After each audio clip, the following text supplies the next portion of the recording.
Yeah, yeah, yeah, yeah.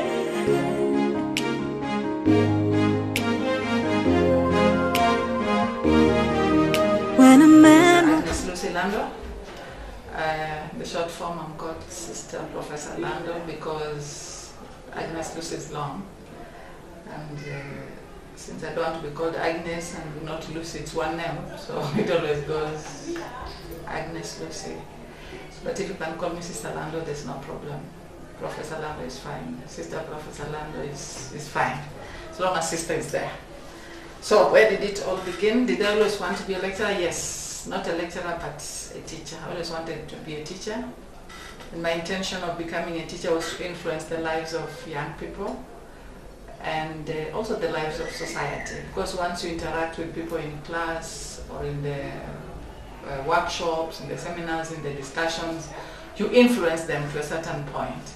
So I've always desired to influence people positively towards transformation, towards their love for God and their own development. So yes, from childhood, I wanted to be a teacher. But not just an ordinary teacher, I wanted to be a teacher in communication, because way before I became an adult, I loved communication things, especially because I think my dad, when we grew up, my dad loved radio and he always listened to football. So literally I knew the players. I didn't know how they looked like because he always listened to football on radio. So I really wanted to do something on communication. That has been my passion.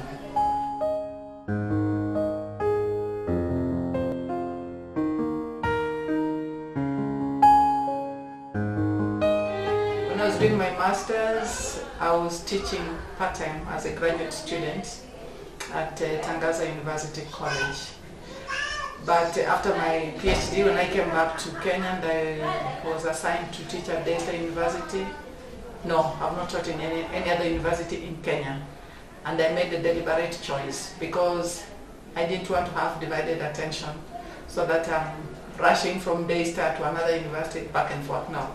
So I decided to give Daystar my all, and that's what I do. I teach here only. However, during my long holidays, I'm an adjunct faculty at St. Augustine University of Tanzania. I also go to Makerere University as an external examiner, and I also examine for St. Augustine University of Tanzania. So yes, I have the experience of different institutions.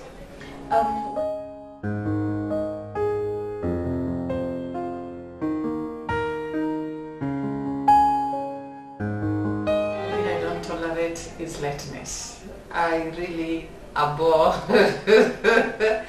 especially for communication students. I don't tolerate lateness. Why? The discipline itself dictates that you keep time. If news is at 7, it is 7.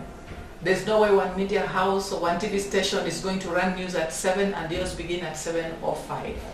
Which means if I switch on my telly and I've gone to your channel and news is at 7 and you don't have it, you have lost me as an audience. I'm going to the next channel where I will find news is where I will stop.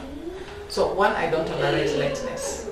Two, if you are in the media industry and you delay one program by a few seconds, you have interrupted the entire production time. The entire setup for the day for that particular media house is not going to run smoothly. So I train my students to keep time.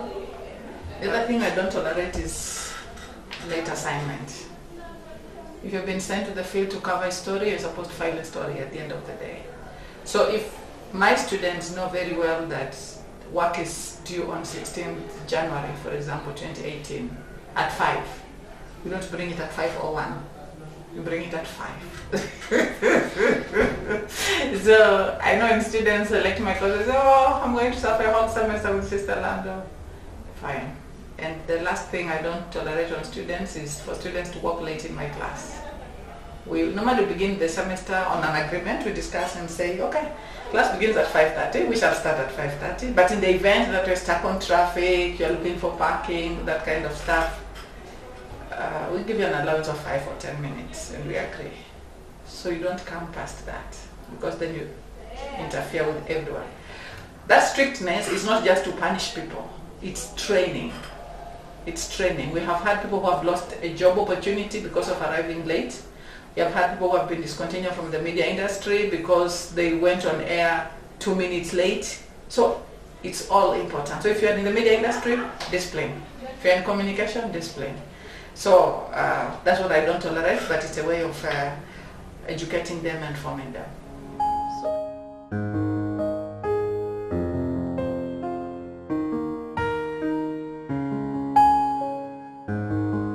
I'm constantly doing research because I love research. Research helps us to inform decisions. They help us to go to advise institutions, government, church, society at large. So when you have research, then you don't make a mistake because your recommendations are based on facts. I have a keen interest in communication ethics. I've published in that area. I have a keen interest in doing research in terms of media, education, entertainment, and information, especially for the young and the youth, the children and the youth. There's a research we just concluded in Rwanda on how media, and especially video and television programs, can aid the little ones, the nursery school babies, and standard 1 and 2 pupils, how to learn English, to learn mathematics, and to learn science. So that's one of the researches I've done. So that is again communication and education, but also touches on communication and health. So another area I really love to research on is communication theory. How different communication theories influence individuals and how this now relates to day-to-day living. So I have diverse.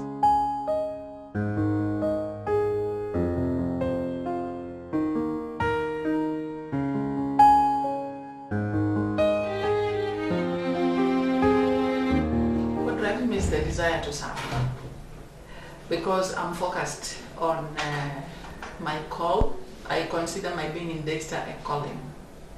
And so I've responded to God's call to come and serve Him in His people in Daystar. As a parent, as a formator, as a counselor, as a lecturer. So that's what I'm doing at the moment. So it's a call. Because first of all, I'm a religious, I'm a sister. So I'm not here just as a lecturer. I'm not here just as a professor.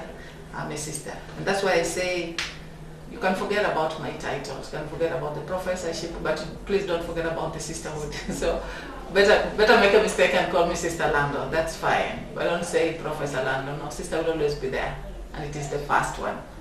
So for me, my being in Daystar is a call.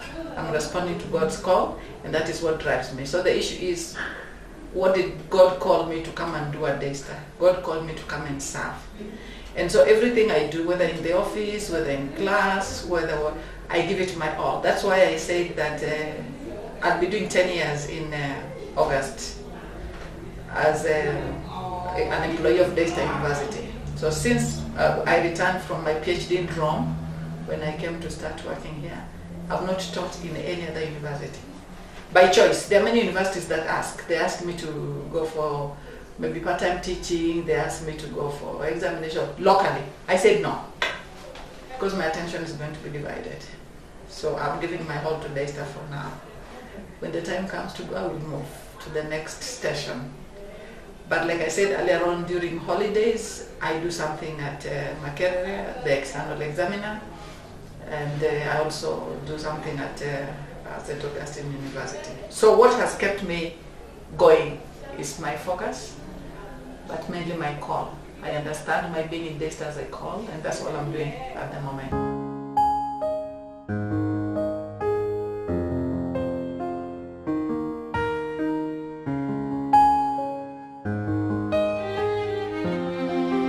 I'll still be a sister.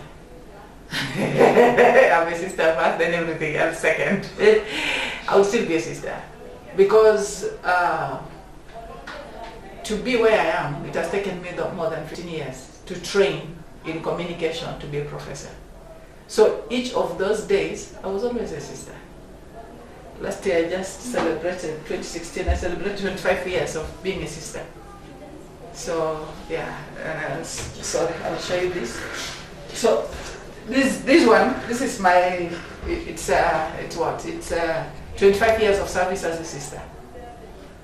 So whether I'm a lecturer or I'm not a lecturer, whether I'm in class, whether I'm in bed, whether I'm on the road, I'm always a sister. That's my first comment. So that's it. So if I was not a professor, I would still be a sister. So professorship doesn't come first. Sisterhood comes first. My Christianity, my faith comes first. So that's what I do. And with or without the title of professorship, sisterhood remains. That's our way of life. We have medical doctors in the community. We have financial administrators. We have people of different qualifications. We have counselors. But when you come, we are all the same. We are all dressed like this. So you can't know. Maybe since you know me, you say, that's Professor Lando. But if you find 5 or 6 of us, you won't know who is who. Because we are all sisters. Or sisters of Mary, for that matter. Yeah. So here in the university, yes, Prof. At home, if someone wants to be very formal, they'll call you Sister Lando. But otherwise, it's just Lando, come here. Do the dishes, what? That's our life.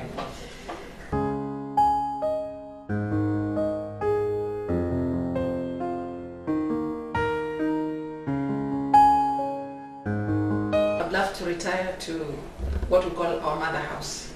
Our mother house is the place where all sisters of Mary begin their training to become sisters. And when you retire, when you are old, when you are sick, when you die, that's where you go. And so that is a Mokumo in Kakamega.